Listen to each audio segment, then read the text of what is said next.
अस्सलामुअलैकुम, welcome back to my informative and educational channel ऐसे videos. तो भाई आज हम बात करेंगे कोरंगी में होने वाले इंटरव्यू और उसके अलावा ज़िला कोरंगी के अंदर जितने तमाम पिछले दिनों के अंदर इंटरव्यू में जो एसेज आए हैं उन तमाम को भी डिस्कस करेंगे। उसके अलावा एक और बात बताना चलूँ मैं आप तमाम को कि ज़िला कोरंगी के 2 शिफ्ट के अंदर ऐसे हुए हैं, फर्स्ट और सेकंड शिफ्ट के अंदर, लेकिन थर्ड शिफ्ट के अंदर ज़िला कोरंगी के कैंडिडेट्स के साथ साथ ईस्ट का भी लड़के मतलब ईस्ट के भी कैंडिडेट्स आए हुए थे।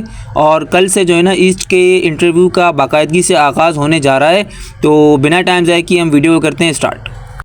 अस्सलामुअलैकुम, मेरा नाम है शोएब अख्तर और आप देख रहे हैं चैनल ऐसे वीडियोस। तो आज जो ज़िला कोरंगी का जो इंटरव्यू था 27 तारीख पहला महीना 2025, उसमें जो फर्स्ट शिफ्ट के अंदर जो ऐसे इंग्लिश के अंदर पूछा गया है वो पूछा गया है अल्लामा इकबाल, और उर्दू में जो ऐसे पूछा गया है वो पूछा गया है एक दिन की पिकनिक। और सेकेंड शिफ्ट के अंदर जो ऐसे पूछा गया है वो पूछा गया है वन डे क्रिकेट मैच। और उर्दू के अंदर जो ऐसे पूछा गया है वो पूछा गया है वालिदैन से अच्छा सलूक। और थर्ड शिफ्ट के अंदर जो ऐसे पूछा गया है जिसके अंदर ज़िला कोरंगी और डिस्ट्रिक्ट ईस्ट दोनों के कैंडिडेट शरीक थे।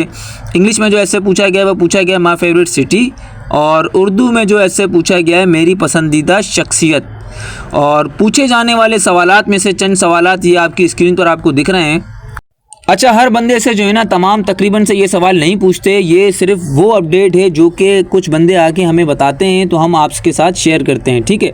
वैसे तो आम से जनरल नॉलेज के मुताबिक किसी से जो ना सिर्फ इंट्रोडक्शन पूछ लिया, किसी से पूछ लिया वालिद साहब क्या करते हैं, किसी से पूछ लिया पुलिस फोर्स ज्वाइन करना क्यों चाहते हो, किसी से क्या। अब देखें, पहला सवाल जो हमें मिला है दुनिया में आबादी के लिहाज से सबसे बड़ा मुल्क कौन सा है। तो भाई सबसे बड़ा मुल्क है, पहले चाइना था लेकिन अब इंडिया हो गया है, ठीक है। जो रिसेंट मरदमशुमारी हुई है उससे ये साबित होता है कि इंडिया सबसे बड़ा आबादी के लिहाज से सबसे बड़ा मुल्क है। नंबर 2 पर सवाल है पाकिस्तान में आबादी के लिहाज से बड़ा शहर कौन सा है। तो पाकिस्तान में आबादी के लिहाज से सबसे बड़ा शहर कराची है, ठीक है। कराची की आबादी टोटल जो है ना कम है, जो मकामी आबादी, लेकिन गैर मकामी लोग आके भी जो है ना रिहाइश पजीर हैं तो इसलिए उसकी आबादी ज़्यादा है। नंबर 3 पर सवाल है कौन सी सूरत से पहले बिस्मिल्लाहिर्रहमानिर्रहीम नहीं पढ़ते। तो वो है सूरत तौबा। नंबर 4 पर क्वेश्चन है पाकिस्तान को कौन कौन से बॉर्डर लगते हैं। अच्छा, इस सवाल में ना एक लॉजिक है। अच्छा, अगर मैं आपसे सवाल करूं कि पाकिस्तान के नेबर कंट्रीज़ कौन कौन से हैं तो आप कहेंगे ईरान, अफ़गानिस्तान, चाइना और इंडिया। लेकिन अगर मैं आपसे ये सवाल करूं पाकिस्तान को कौन कौन से बॉर्डर लगते हैं तो आप परेशान हो जाएंगे, पज़ल हो जाएंगे कि यार ये क्या सवाल है। तो भाई पज़ल होने की ज़रूरत नहीं है, पाकिस्तान को 4 बॉर्डर ही लगते हैं, चाइना, अफ़गानिस्तान, ईरान और इंडिया। सवाल को सिर्फ घुमा फिरा के पूछा गया, बाकी और कुछ भी नहीं है, सेम थिंग है। नंबर 5 रकबे के लिहाज से सबसे बड़ा सूबा कौन सा है। तो भाई रकबे के लिहाज से सबसे बड़ा सूबा बलूचिस्तान है, ठीक है। उसके अलावा भाईजान वीडियो को बिल्कुल भी स्किप नहीं करना है, वीडियो को मुकम्मल एंड तक देखना है। अब हम डिस्कस करने वाले हैं तमाम तर एसेज जो कि ज़िला कोरंगी के इंटरव्यूज़ के अंदर पूछे गए हैं। तमाम तर एसेज रिपीट हुए हैं और इसके अलावा तमाम तर आसान ऐसे पूछे गए हैं। यकीन जानो अगर आप ये तमाम एसेज की प्रैक्टिस कर देते हो, लिख लेते हो, देखो यार मेरा काम है, अगेन कह रहा हूँ, मेरा काम है बताना, समझाना, मोटिवेट करना या ना करना आपके अपने हाथ में है, ठीक है। उसके अलावा इससे पहले जो डिस्ट्रिक्ट केवाड़ी का इंटरव्यू हुआ है, साउथ का हुआ है, उसके अंदर भी जो एसेज पूछे गए हैं वो तमाम भी मैंने आप लोगों को बताएं। और इंशाल्लाह ये जो एसेज हैं वो भी आपको बता रहा हूँ, ये रहे आपकी स्क्रीन पर। तो पहले मैं इंग्लिश वाली साइड पढ़ूंगा, फिर मैं उर्दू वाली साइड पढ़ूंगा, ठीक है। ये वो तमाम एसेज हैं जो कि कोरंगी डिस्ट्रिक्ट के अंदर इंटरव्यूज़ के अंदर पूछे गए हैं। अगर आप ये एसेज मतलब लिख कर प्रैक्टिस कर लेते हैं तो यकीन जाने आपका इंटरव्यू भी हलवा ही है, क्योंकि एसेज के टॉपिक्स उनके पास धीरे धीरे ख़त्म हो जाएंगे। तो वो फिर क्या करेंगे, जो पुराने एसे पूछे गए हैं उन्हीं को ही बार बार रिपीट करेंगे। आप इसी के अंदर देखना कि बहुत सारे ऐसे भी आए जो कि किसी शिफ्ट के अंदर इंग्लिश में पूछे गए, तो वही ऐसे किसी शिफ्ट के अंदर उर्दू में पूछा गया है। पहले मैं इंग्लिश वाली साइड पढ़ता हूँ। My favourite personality. अब माई फेवरेट पर्सनैलिटी एक ऐसा ऐसे है जिस पर आप किसी भी शख्सियत पर ऐसे लिख सकते हैं। अल्लामा इकबाल पर जो आपको याद है, कायदे आज़म पर, और हज़रत मोहम्मद सल्लल्लाहु अलैहि वसल्लम पर, अपने फादर पर, अपनी मदर पर, अपने दोस्त पर, किसी पर भी लिख सकते हैं, अपने टीचर पर। समझ लें बात को, ये एक ऐसा ऐसे है जिसमें बहुत सारे ऐसे कवर हो जाते हैं। बहरहाल सेकंड ऐसे है माई फेवरेट बुक, जो यकीनन आप तमाम ने जो है ना द होली कुरान पे ही लिखा होगा। उसके अलावा है myself, my aim in life, one day picnic, my favourite sport, my family, my best friend, Quaid-e Azam, Allama Iqbal, one day cricket match, my favourite city. इसी तरह अगर मैं उर्दू के पढ़ूँ तो आप ये गौर करना कि कुछ ऐसे हैं जो कि इंग्लिश में पूछे जा चुके हैं, लेकिन उसी को ही दोबारा उर्दू में ही पूछा गया।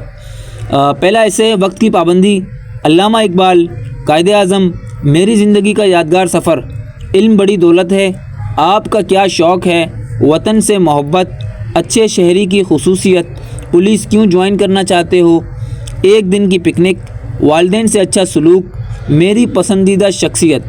अब आपको इसमें से ये तमाम चीज़ें देखने के बाद ये देखने को मिलेगा कि आप लोगों से वो तमाम रिपीटेड एसेस घुमा घुमा के पूछ रहे हैं। फिर कह रहा हूँ, आप लोग बार बार इंपॉर्टेंट एसेस की तलाश में यहाँ वहाँ दर बदर और घूमते रहते हैं, लेकिन मैं आपको बार बार बताता हूँ कि अगर जो ये एसेस आ रहे हैं इन्हीं की अगर आप प्रैक्टिस कर लें, लिखने बैठ जाएं, याद कर लें, कुछ भी XYZ अगर कर लेते हैं तो ईज़िली आपका इंटरव्यू कवर हो जाएगा, यहाँ वहाँ भागने की ज़रूरत नहीं पड़ेगी।